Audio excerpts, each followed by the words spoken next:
सभी को जय मसीह की। पिछले दिनों में हमने सीखा था कि क्रिसमस डे मनाना परमेश्वर की आज्ञा नहीं है। तो आइए आज भी हम उसी विषय के ऊपर और अधिक परमेश्वर के वचन से सीखने जा रहे हैं। आज जो हमारा ये विषय है कि प्रभु यीशु मसीह का जो जन्मदिन 25 दिसंबर को मनाना वो सही नहीं है। आइए सर झुकाएं, प्रार्थना करें। महान जीवते परमेश्वर प्रभु यीशु मसीह, आपका धन्यवाद करते हैं प्रभु। तेरा जीवता वचन सीखने जा रहे हैं। पवित्र आत्मा, आप हमारी एक एक की ज्ञान बुद्धि समझ खोल दो, ताकि जो भी भाई बहन बच्चे बुजुर्ग नौजवान सभी तेरे वचन को सुने और तेरे वचन को ग्रहण करने पाएं। प्रभु यीशु मसीह के नाम में एक एक को उनकी ज्ञान बुद्धि समझ को पवित्र आत्मा आप खोल दें। प्रभु यीशु मसीह के नाम से मांगते हैं, आमीन। हम कुछ कारणों के बारे में इसमें देखेंगे कि किन किन कारणों की वजह से हम प्रभु यीशु मसीह के जन्मदिन को नहीं मना सकते। पहला हम कारण देखते हैं, प्रभु यीशु मसीह स्वयं परमेश्वर है, उसका जन्म नहीं होता। जैसा कि हम यूहन्ना रचित सुसमाचार उसका पहला अध्याय और उसका 1 से लेके 3 तक पढ़ते हैं। आदि में वचन था और वचन परमेश्वर के साथ था और वचन परमेश्वर था, यही आदि में परमेश्वर के साथ था। सब कुछ उसी के द्वारा उत्पन्न हुआ। क्या कुछ? सभी प्रभु यीशु मसीह के द्वारा उत्पन्न हुआ, वचन के द्वारा उत्पन्न हुआ। और जो कुछ उत्पन्न हुआ है उसमें से कोई भी वस्तु उसके बिना उत्पन्न नहीं हुई।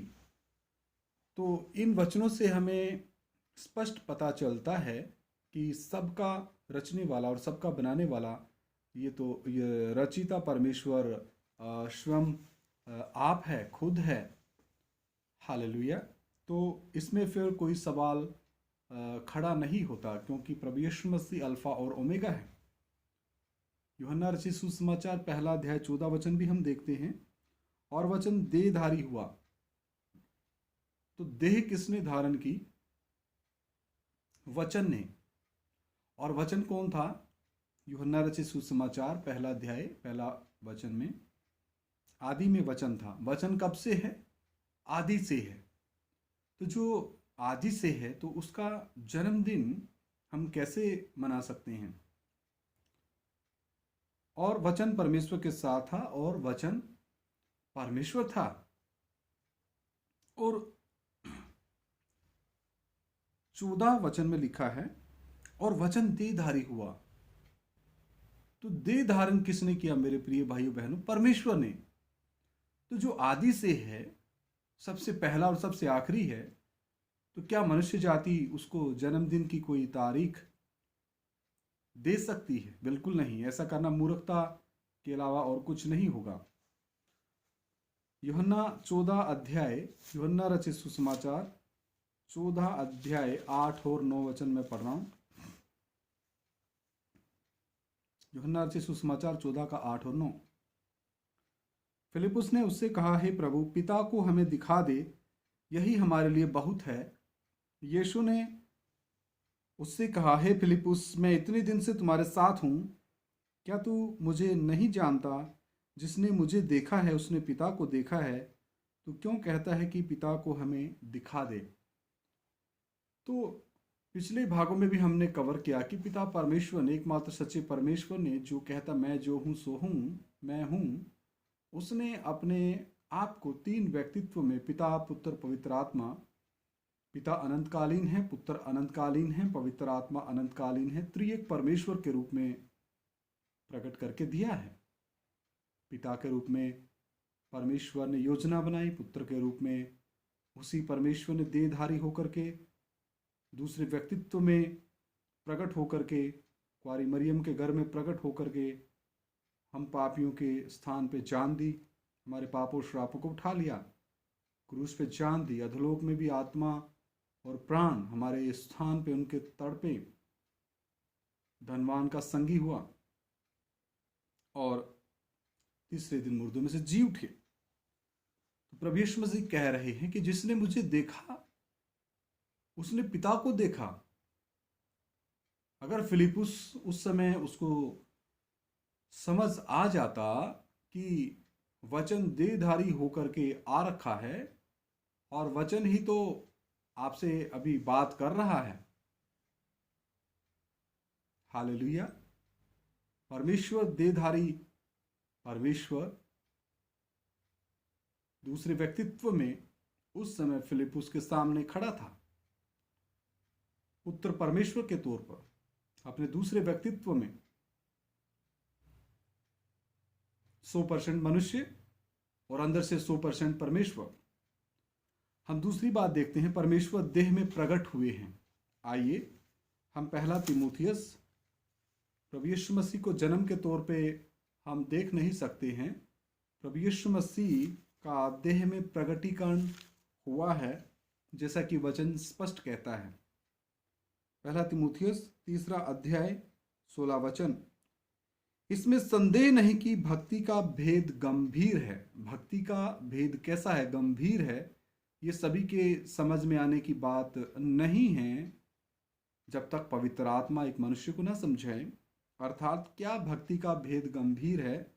वह जो शरीर में प्रकट हुआ। कैसे प्रकट हुआ? शरीर में प्रकट हुआ, आत्मा में धर्मी ठहरा, स्वर्गदूतों को दिखाई दिया, अन्य जातियों में उसका प्रचार हुआ, जगत में उस पर विश्वास किया गया और महिमा में ऊपर उठाया गया। तो यहाँ पर हमने एक बात को देखना है कि वह जो शरीर में प्रकट हुआ, तो वचन से स्पष्ट प्रमाण है कि परमेश्वर देहधारी हुआ है।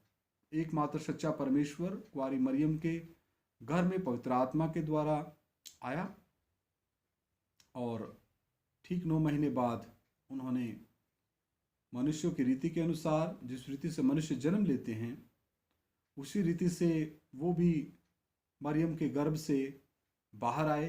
उनका उस रीति से जन्म हुआ, लेकिन उसको 25 दिसंबर के तौर पे मनाना ये गुनाह है, पाप है, क्योंकि वो तो पवित्र आत्मा के द्वारा मरियम के गर्भ में आए हैं ताकि हमारे पाप और श्रापों को उठा सके।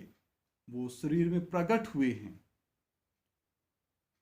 इसको हम पहला यूहन्ना 3 अध्याय 8 में भी देख सकते हैं।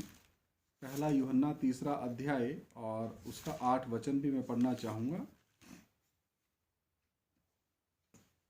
जो कोई पाप करता वह शैतान की ओर से है, क्योंकि शैतान आरंभ ही से पाप करता आया है।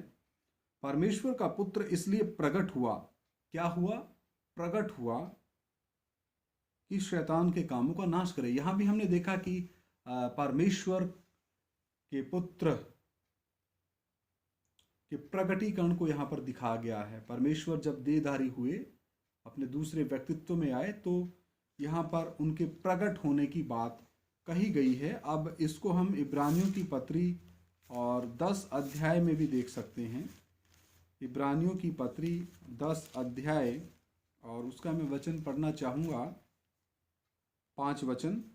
इस कारण वह जगत में आते समय कहता है कौन? आदि में जो वचन था, वचन परमेश्वर के साथ था और वचन ही परमेश्वर था। वो जब जगत में आते समय कहता है, जगत में कोई वो पिकनिक मनाने नहीं आए, बल्कि हमारे पापों और श्रापों को उठाने के लिए आए, ताकि हम अपने असली घर वापस जा सकें। यहाँ पे लिखा है, इसी कारण वह जगत में आते समय कहता है, बलिदान और भेंट तूने ना चाही, और पर मेरे लिए एक देह तैयार की। क्या तैयार की? देह तैयार की। तो मेरे प्रिय भाइयों बहनों, परमेश्वर देह में प्रकट हुए हैं। उनका जन्म नहीं हुआ 25 दिसंबर को। जन्म के तौर पे उस रीति को हम इस रीति से देख सकते हैं, जैसे मेरी और मेरी पत्नी, हम दोनों की शादी हुई, हम दोनों का मिलन हुआ।